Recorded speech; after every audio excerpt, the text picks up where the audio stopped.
A Galácia, uma região da Ásia Menor que hoje faz parte da Turquia, foi habitada por um povo de origem celta que migrou da Europa Central. Esse povo trazia uma cultura diversificada, marcada pela influência greco-romana e uma religiosidade mista, que combinava cultos locais com práticas importadas de outras regiões. Essa população foi evangelizada por Paulo durante uma de suas viagens missionárias, mas logo enfrentou desafios em sua fé recém-adquirida. As igrejas da Galácia representam um marco na expansão do cristianismo. Elas são uma prova de que a mensagem de Jesus ultrapassava as fronteiras judaicas. No entanto, a cultura local e as influências religiosas desenvolvem um ambiente propício para disputas sobre práticas e implicações, especialmente no que se refere à lei de Moisés.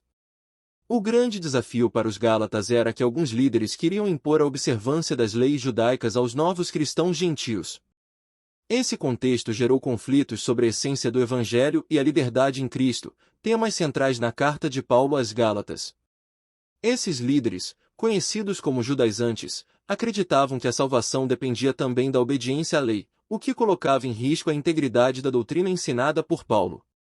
Diante disso, Paulo escreve uma carta energética para reafirmar que a fé em Cristo é o único caminho para a salvação, sem a necessidade de seguir a lei judaica.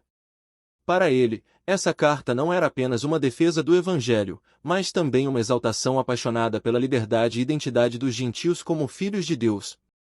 O pano de fundo da carta aos Gálatas envolve uma verdadeira luta pela identidade cristã em meio a disputas culturais e teológicas.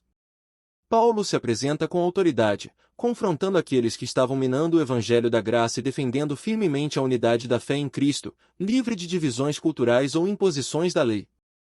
As igrejas da Galácia foram fundadas durante as viagens missionárias de Paulo, descritas no livro de Atos dos Apóstolos. A região recebeu Paulo e Barnabé, que, mesmo enfrentando perseguições e desafios, plantaram sementes de fé por onde passavam. Eles falaram de Jesus como Messias e explicaram que a salvação foi alcançada pela fé. Para aqueles que vinham de contextos religiosos variados, isso era algo novo e libertador. No entanto, após a partida de Paulo, essas roupas mostraram-se vulneráveis a ensinamentos contrários. Principalmente quando outros mestres tentaram distorcer a mensagem da salvação pela fé, defendendo que era preciso seguir as práticas da lei. Paulo via essas comunidades como evidência viva do poder transformador do Evangelho, e a crise na Galácia o preocupou profundamente. Quando Paulo soube dos problemas enfrentados pelos Gálatas, descobri que estava sendo inspirado por ensinamentos que distorciam a essência do Evangelho. Essas ideias diziam que a fé em Cristo não era suficiente e que era necessário seguir a lei judaica. Essa situação perturbou Paulo, que enxergou isso uma ameaça à liberdade cristã. Para ele, a manipulação práticas da lei com o evangelho da graça era negar o sacrifício e a ressurreição de Cristo. Paulo escreveu uma carta aos Gálatas com a urgência de concordar o que ele considerava um retorno à escravidão espiritual. Ele sabia que os Gálatas, ainda novos na fé, poderiam facilmente ser persuadidos por argumentos convincentes. Por isso, suas palavras na carta são intensas e diretas, com o objetivo de acordá-los e trazê-los de volta ao verdadeiro Evangelho. Em sua carta, Paulo se mostra mais do que um mestre, ele se revela um pai espiritual, profundamente preocupado com os filhos que ajudaram a formar na fé. Os judaizantes, por sua vez, eram um grupo de cristãos judeus que acreditavam que, para alguém se tornar cristão, era necessário seguir toda a lei de Moisés, incluindo a circuncisão. Eles apresentaram argumentos aparentemente bíblicos, defendendo a circuncisão como sinal da aliança de Deus com Abraão. No entanto, ao impor essa prática aos gentios, ignoravam que em Cristo as promessas feitas a Abraão foram cumpridas, e que a nova aliança não dependia mais dos ritos antigos.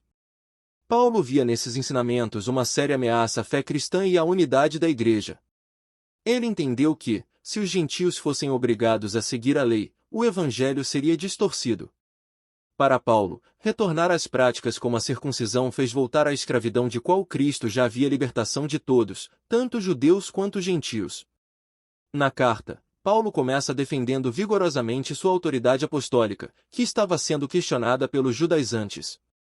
Eles insinuaram que Paulo não era um verdadeiro apóstolo e que, por isso, não tinha autoridade para ensinar a doutrina. Para eles, Paulo era inferior aos apóstolos que viveram com Jesus, como Pedro, Tiago e João. Paulo deixa claro que seu apostolado não foi resultado de uma decisão humana, mas sim de um chamado direto de Jesus Cristo e de Deus, o Pai. Paulo enfatiza que seu evangelho é puro, livre de influências humanas, e que sua missão é ordenada a Deus, não aos homens. A liberdade dos Gálatas ao evangelho representava, para ele, uma conversão sincera, e a interferência dos judaizantes ameaçava essa obra tão valiosa. Ao defender sua autoridade apostólica, Paulo deixa claro que o evangelho que ele pregava era uma revelação exclusiva de Cristo, e qualquer tentativa de modificação ou conclusão dessa revelação era uma afrente direta a Deus. Para ele, sua autoridade não era uma questão pessoal, mas uma forma de proteger o evangelho de Cristo e a liberdade que ele traz. Paulo também enfrentou uma acusação de deslealdade por parte dos judaizantes, que o acusou de suavizar a mensagem para agradar aos gentios e, assim, ganhar mais seguidores. Essa era uma crítica forte, pois, naquela época, o respeito pela tradição religiosa era um valor central. Paulo, no entanto, era convicto de que seu apostolado e sua mensagem vinham de Deus. Ele enfatiza que sua missão foi dada diretamente por Cristo, em um momento dramático, sua experiência na estrada de Damasco, onde teve um encontro transformador que mudou radicalmente sua vida de perseguidor para apóstolo do G. Além disso, a carta aos Gálatas revela a habilidade pastoral de Paulo, que escreve com intensidade e emoção, quase como um pai corrigindo seus filhos queridos. Ele sabia que os Gálatas ainda estavam em uma fase inicial na fé e que, sem raízes profundas, eram mais suscetíveis a serem influenciados por doutrinas distorcidas. Paulo usa uma linguagem firme e direta, demonstrando sua preocupação de que a fé deles fosse desviada do verdadeiro evangelho, e os exorta a permanecerem na liberdade que Cristo. Paulo também aproveitou a carta para explicar que a nova aliança em Cristo transcende as antigas práticas da lei. Ele argumenta que, em Cristo, judeus e gentios estão unidos pela fé, e que não há necessidade de rituais específicos para validar essa unidade. Em Cristo, todos são igualmente filhos de Deus, sem divisões baseadas na etnia, na tradição ou na observância da lei. Ele escreve: não há judeu nem grego, escravo nem livre, homem nem mulher, pois todos são um em Cristo Jesus. Gálatas 3:28, reforçando que a fé em Cristo é o que une e define uma nova. Para Paulo, a liberdade cristã não era uma licença para fazer o que se quisesse, mas um convite para viver de acordo com o Espírito Santo, de forma que o amor, a alegria, a paz e outras virtudes divinas florescessem naturalmente na vida dos crentes. Ele acreditava que o Espírito Santo é o poder que transforma o coração, conduzindo cada pessoa a viver uma vida que reflete o caráter de Cristo. Portanto, a carta aos Gálatas é, ao mesmo tempo, uma defesa apaixonada do Evangelho e uma chamada à maturidade espiritual. Paulo estava disposto a lutar por essa mensagem, custasse o que custasse, pois sabia que a essência do cristianismo estava no jogo. Para ele, o Evangelho da graça era o alicerce da nova vida em Cristo, uma vida livre, cheia do amor e da justiça de Deus, que não poderia ser reduzida a um conjunto de regras ou rituais. Assim, a carta aos Gálatas se torna um chamado temporal à verdadeira liberdade que Cristo nos oferece. Paulo nos lembra que, mais do que regras ou tradições, a fé em Jesus é o que nos torna um Deus e nos torna parte de uma nova família espiritual. Ele desafia os Galatas, e a todos nós, a viver essa fé de forma autêntica, guiados pelo Espírito Santo e...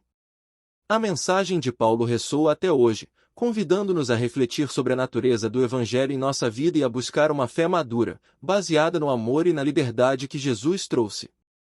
Que possamos, assim como os Gálatas, encontrar em Cristo nossa identidade verdadeira e viver uma vida transformada.